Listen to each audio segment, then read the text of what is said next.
Morning, everyone. Morning. My name is David Key, President of the Arch Society. And today I was asked to come and speak. And I was looking at the program and I saw the word sermon, and that scared me a bit. And that I am not a preacher, and I can only give my experiences the experiences that I have shared. One of the things that I think that I would like to say right up front is what I have to say is from my own experiences. It shaped who I am, and through each of the experiences that I have experienced,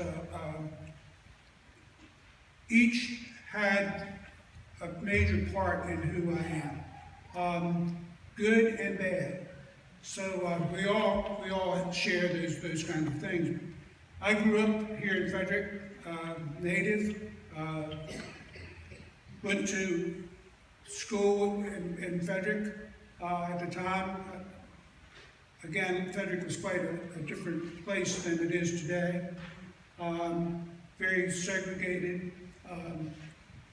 exclusive, and one of the things that was almost the norm of that day. We went to schools separate, restaurants, clothing stores, theaters, and even restrooms. As a kid, I remember going to the Frederick Fair and having to go to a separate bathroom. It's hard to believe, but that was the case. Some of the things that I have to say today, and actually all of the things that I have to say today, come from my own perspective. Living in a place where you are marginalized from the very beginning of your birth leaves some sort of impression and makes you want to search for reasons why. You're put in a position where you're asked questions that you have no idea why those questions are asked or how to even deal with them. Once I graduated from high school, I graduated in 1960. So the message today is out of the past, and where do we go from here? Out of the past, my age allows me to talk a little bit about that. But where do we go from here is strictly up to each and every one of us. No one can determine where we go in a broad sense like that, because each person has to make up their own mind and do what's in your heart. I'll just share a couple of things as far as going into the service. I went directly to South Carolina, Fort Benning, Georgia, and I have some real experiences there. Again, growing up here sort of prepared us a little bit in that going into the South, your protections sort of fit in, and you were able to deal with it perhaps a little easier. But I remember clearly going to restaurants, ordering hamburger or whatever, and getting the scrapings from the grill. I can remember going to get photographs taken to send home for Christmas, and walking across, actually in Georgia, you can walk downtown Columbus and step across into Phoenix City, Alabama. I remember walking across that street. Had no idea, I was 18 at the time, had no idea that what was about to happen. My first month in the service, my crime was walking down the street with two white friends. I spent the night in jail, actually. Again, as 18-year-old, you wonder what is this all about, and not necessarily prepared. But what happened out of that, the two friends that went downtown with me to have our photographs taken became my closest friends, and I have actually kept in contact with them until they passed away.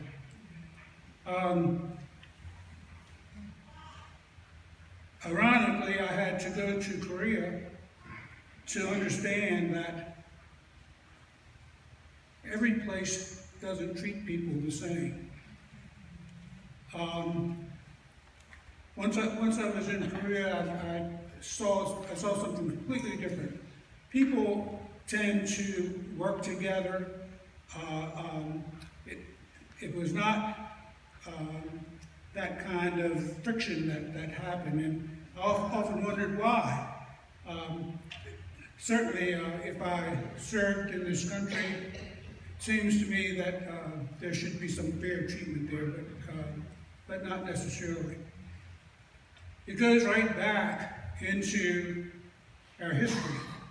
And today, I think I will speak to you, and I hope that you understand that speaking in truth and owning what happened in the past can cleanse our souls in ways that we don't know.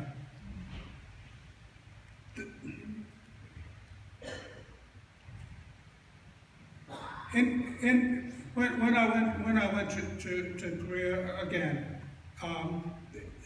everyone was basically treated the same, and the kind of person you were meant far more than the color of your skin, where you came from, all of those things.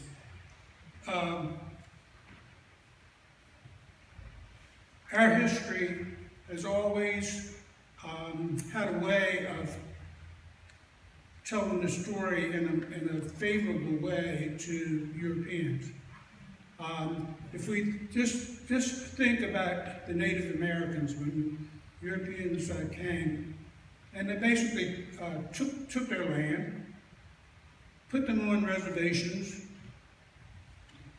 and we patted ourselves on the back and said, what a great people we are. We continue to tell the story that we discovered this land. Never questioned the fact that how in the world is a land discovered that's already inhabited? Doesn't make sense. But we told that story over and over again. I'm not sure that is not in some of the history books that exist today.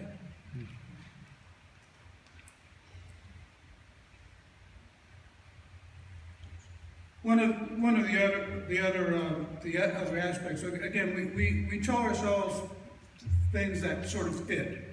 I can remember in my lifetime. This is again in my lifetime. I remember having people say, "Send us back to Africa." The sad thing about it is history. The old adage that if we don't know our history, we're bound to repeat it is so true. We should be able to, if we open our eyes today, we can see that happening right now. No less from our government. Send people back to where they came from. And that's unless you have ever been in that position to feel what that feels like inside. Sending someone back to where they came from. African Americans actually didn't ask to come here. Yeah. So, again, that the arrogance of sending someone back, anybody that is different from us, whatever, it makes no sense. lots of the things that we have dealt with throughout our time make no sense. But today I'd like to ask everyone just to look at what is going on and with clear eyes and clear mind, open heart.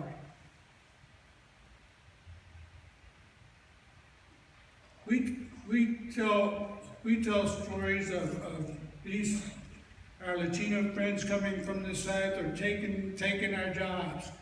If you remember, if any of you know, just recently there was I think a couple of nights ago there was an on CNN. They talked about the jobs that farmers in the Midwest have hired people, local people. They stay a day or a week and they're gone. We don't look at those things as negatives. I think that we should be honest about it. We should realize that the conditions that would cause anyone to come to this country and experience what they are experiencing today has to be horrific in their country. And I think that is what we need. That's the kind of thing that we need to look at, because no one would put their families through that kind of situation if they didn't believe something worse. It just makes sense.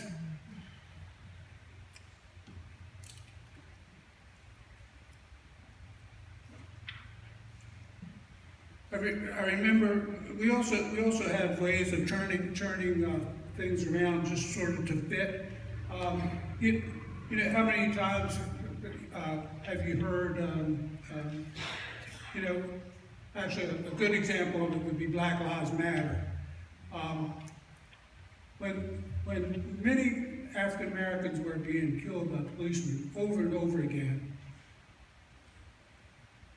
they came with the slogan, Black Lives Matter. And shortly thereafter, it was all turned around. All of a sudden, all lives matter. Blue lives matter. But as if that we were saying only Black Lives Matter. It's one of those things where a simple word could have made that very clear. Black Lives Matter too.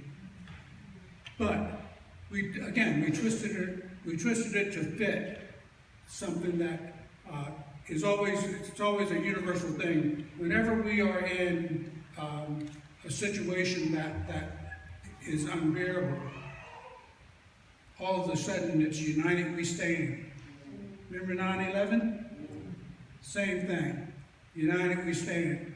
And I think that coming from where a country who treats people differently in that way, asking someone to become united at a time of need is not the way to go about that.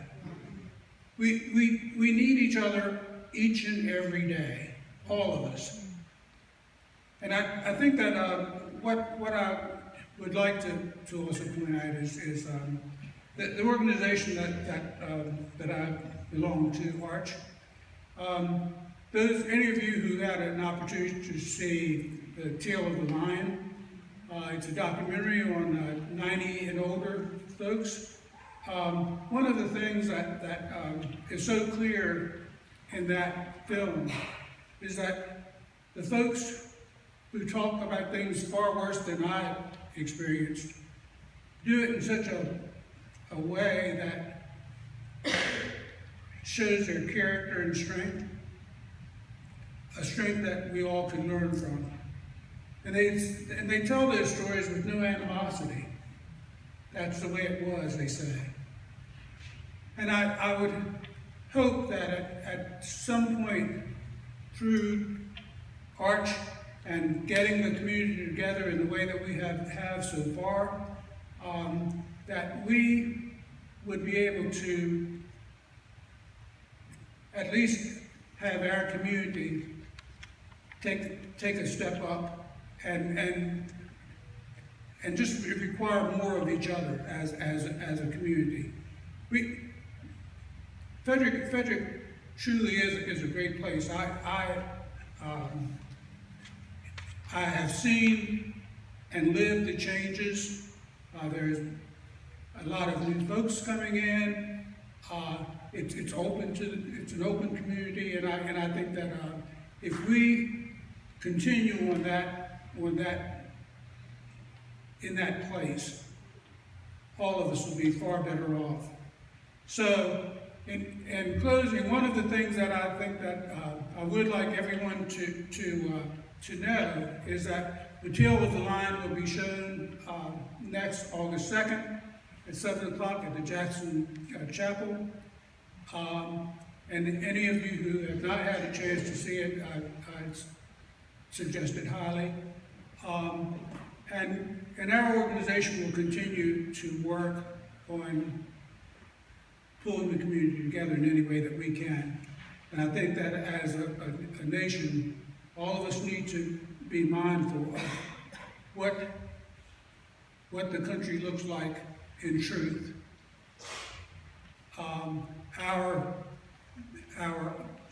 The premise of the Teal of the Lion came out of an old African proverb, and it says, "Until the story of the hunt is told by the lion, the tale of the hunt will always glorify the hunter."